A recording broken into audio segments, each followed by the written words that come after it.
What's up, Seminoles? I'm Cara Irby here with this week's Great Moment in Seminole History. Environmental activists in Tallahassee say they no longer want to see lush green land turn into overcrowded housing and developed property like this. The League of Women Voters has been in existence for over 90 years, and they're a nonpartisan group. So all they want you to do is sign up and make your voice count. And for Melissa Terry, it's not always hard work and no play. She's also good for some kicks and giggles. And from handbags to helmets to a seat at the ESPYs, the second annual Let Us Play auction had something for everyone. The Florida Highway Patrol says the driver was heading north on I-10 when his truck crossed the median and crashed into the Capitol Circle overpass. They suspect the driver fell asleep at the wheel. Bell was not only an advocate for children and families, but she also formed legislation right here at the Capitol for those who suffered from mental illness, also known as the Baker Act. Although students are devastated by the death of their fellow Rattler, they are confident the FAMU family will overcome this tragedy, and the memory of Robert Champion will continue to live on. The vehicle veered off the road and hit this tree behind me, and you may not be able to see the missing bark now because it's been painted over. I'm Cara Irby, and this has been your Great Moment in Seminole History. Melissa Terry, a recent graduate of Baylor University, is the new assistant strength and speed coach for swimming and diving, as well as the Seminole soccer team. Assistant strength and speed coach may be her official title, but Terry likes to view her role a bit differently. I'm probably going to have to steal this from Jesse Collins. He says that his baseball players call him a strength and relationship coach, and that's probably the best way to put it. I know that the girls, use me to get fit and motivated sometimes, but a lot of times they come into my office just talking to me about maybe what kind of problems they're having on the field or problems they may be having in school, problems they may be having with their boyfriends. In her first year at Florida State, Melissa Terry has already made a tremendous impact, not only on her athletes, but those students who aspire to one day be where she is now. I've learned a lot about what it takes to be a strength coach and what they have to endure on the daily. She is very much so active in practice. She's on the field right alongside the girls, running up and down the field. She's not always behind her desk. It's more like a lifestyle. Melissa is working hard to build a strong foundation with the coaches and her coworkers, but most importantly with the athletes.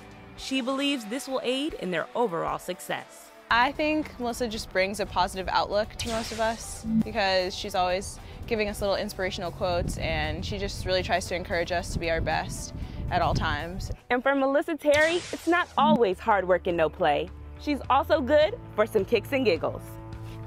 I don't know if there was something out here, they had just mowed the field or aerated it or something. It might have been from the grass or the fertilizer. She got a rash on her neck, and we didn't know what to do about it. And my neck and chest and like the lower part of my chin had these red itchy bumps, and I was scratching my neck like crazy. So we were like, okay, pour water on it. So she grabs a bottle and she starts squirting, and it was Powerade. So she poured Powerade all over her neck. And so I just went from like red and itchy to red and sticky from the Powerade, and it was really unpleasant. It just made one situation worse. Already making her mark on the Seminole athletic staff, Melissa Terry is now looking towards the future.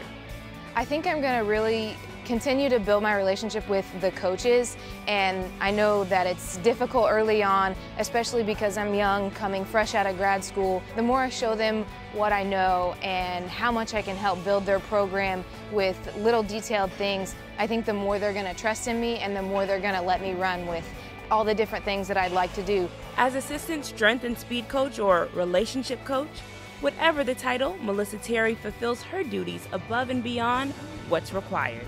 She's so smart, and she's so willing to help other people. She bakes goods for the girls that are healthy and they taste good. And she excites them, and she excites me, and I hope she's here for a while, and she's great. She's great. Whether baking or training, warming up or cooling down, Melissa Terry is clearly an all-around terrific addition to the Seminole athletic staff. I'm Cara Irby for Seminole Sports Magazine.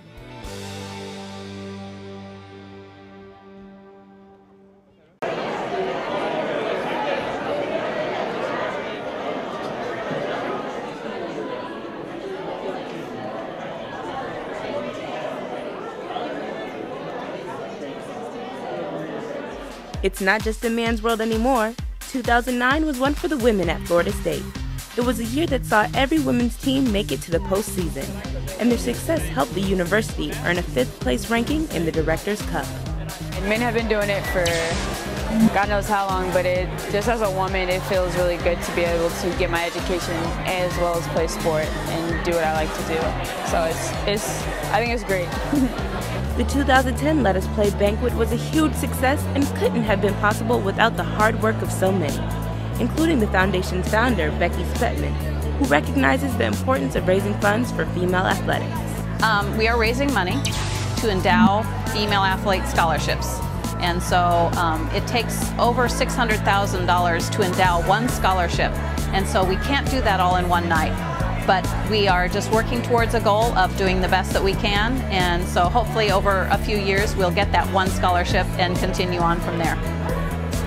And from handbags to helmets to a seat at the ESPYs, the second annual Let Us Play auction had something for everyone. We have artwork, we have trips, we have jewelry, purses, lots of athletic things. We have football helmets, we have basketballs, we have signed things by coaches, we have camps for several of our sports. We have be a cheerleader at a volleyball game, those type of things. In all, there were over 100 items up for bid. Along with the excitement of the auctions, the Let Us Play banquet offered those in attendance a chance to hear from one of the most decorated track and field stars in Seminole history, none other than Kim Batten. Certainly been my tree of life in a sense. I think without a scholarship to FSU, I often wonder where would I have been had I not come to FSU. I've had the advantage of meeting lifelong friends. I had one of the best coaches in the world. I had an awesome career. So I'm really excited about coming back and being a part of a tradition that's long-standing. When you let us play, we have more self-confidence. We work together and learn about teamwork. When you let us play, we work hard to graduate from school. We are a force for change in our community. Those words, let us play, sparked the inspiration behind the Let Us Play Foundation, working to raise scholarships for FSU female athletes. I'm Cara Irby for Seminole Sports Magazine.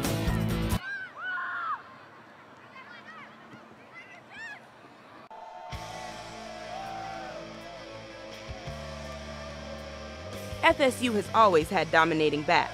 Warrick Dunn, Travis Minor, Leon Washington, and Lorenzo Booker, just to name a few. This year, you can add 3 more names to that list: Lonnie Pryor, Jermaine Thomas, and Chris Thompson. I think the most important thing with us is we're all committed to helping the team out, because it's most running backs at schools right now do the 2 and 3 running back systems, and it's always usually one guy, but you know, it had a backup come in every now and then, but we're really pretty much having the same amount of time going in and out, and I think we're not selfish about that at all, and that's one thing that's helping us be where we are now. Along with commitment, junior running back Jermaine Thomas believes there's a bit more that the running back trio brings to the Seminoles. We're just always communicating with each other, you know, just letting each other know on certain plays, you know, what to do. We're always talking to each other throughout the game. You know, we have our meetings in the morning, so, you know, I think we're pretty close, you know, as the running back said, and just being able to just go out there and compete against each other, you know, no jealousy type thing or nothing like that, you know, just really just come a long way with this group, and I think that's why every week, you know, we're just progressing and getting better and better. Now with the dash of commitment and a pinch of communication, you would think the Noles recipe for success would be complete. However, Lonnie Pryor had one last ingredient he feels makes for an offensive masterpiece. I think Coach Grant, he rotates us really good, like especially when we need like a big run or something. If we need a first down, he'll put Ty in because Ty's more of the bigger back. Then you got Chris and Jermaine, which are like the little fast speed backs, and he'll put them in on a little fast play, something going around the end. But Coach Grant rotates us really good, which is a good thing, and it works good for all of us. So what's the dream of any great college or university football player? Before I leave here, I want to have a national championship. That's like my top goal in being here, besides having individual records and everything. I mean, I just really want to win, you know, ACC championship. But for these players, the dream of a national championship isn't all that drives them to achieve greatness on and off the field. My parents, they keep me going every single day. They call, check on me, check stuff, you know, on the internet, all kind of things, and it all inspires me every single day. She always pushes me, and my stepdad always calls me, sees how things going for me, and just telling me to keep going, and you know, just I'm in a good place right now. Just let me know that I'm at Florida State, which is a good thing. I probably have to say my family.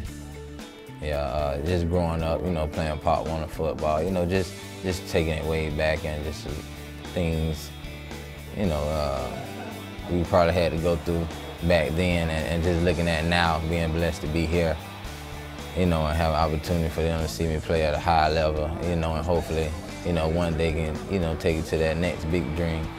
But I mean, that's probably been the most important thing to me, and kind of how I looked at it. The support of parents, cousins, aunts, and uncles is always nice. But for Lonnie Pryor, there's one particular individual that he feels truly makes life grand. My grandma. She always, it's pretty funny. I remember the last game, 2 games ago, because I haven't been scoring in a while, and she told me the next time I score, make sure I throw my thumbs up, let her know that I scored and I didn't do it or whatever. And she called me that next day, and she was like, "Well, where your thumbs at? Where you scored?" But she's the one I look up to. I remember she was telling me, I think she's 78, and I'm the only one in my family that ever went to college. And she's like, she says she's always sick time to time, and she says she's gonna hang in until she sees me sign that big check. So that's one of the main things that pushes me, just, you know, trying to get to that next level and make my grandma happy. Between juggling classwork, practice, and games, fitting in some R&R is crucial.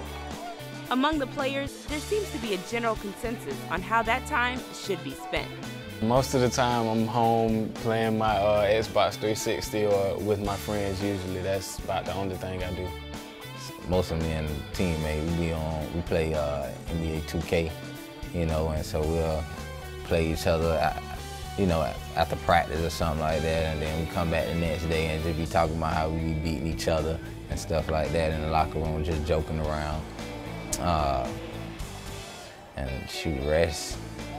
I be trying to go to sleep as, you know, as much as possible, get my sleep in, but, and the movies, I love movies, so I'll probably go and catch a movie here and there.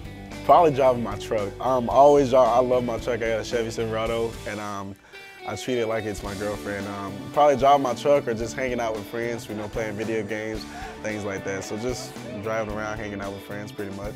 And with such a full schedule, who has time for girlfriends anyway? I'm Cara Irby for Seminole Sports Magazine.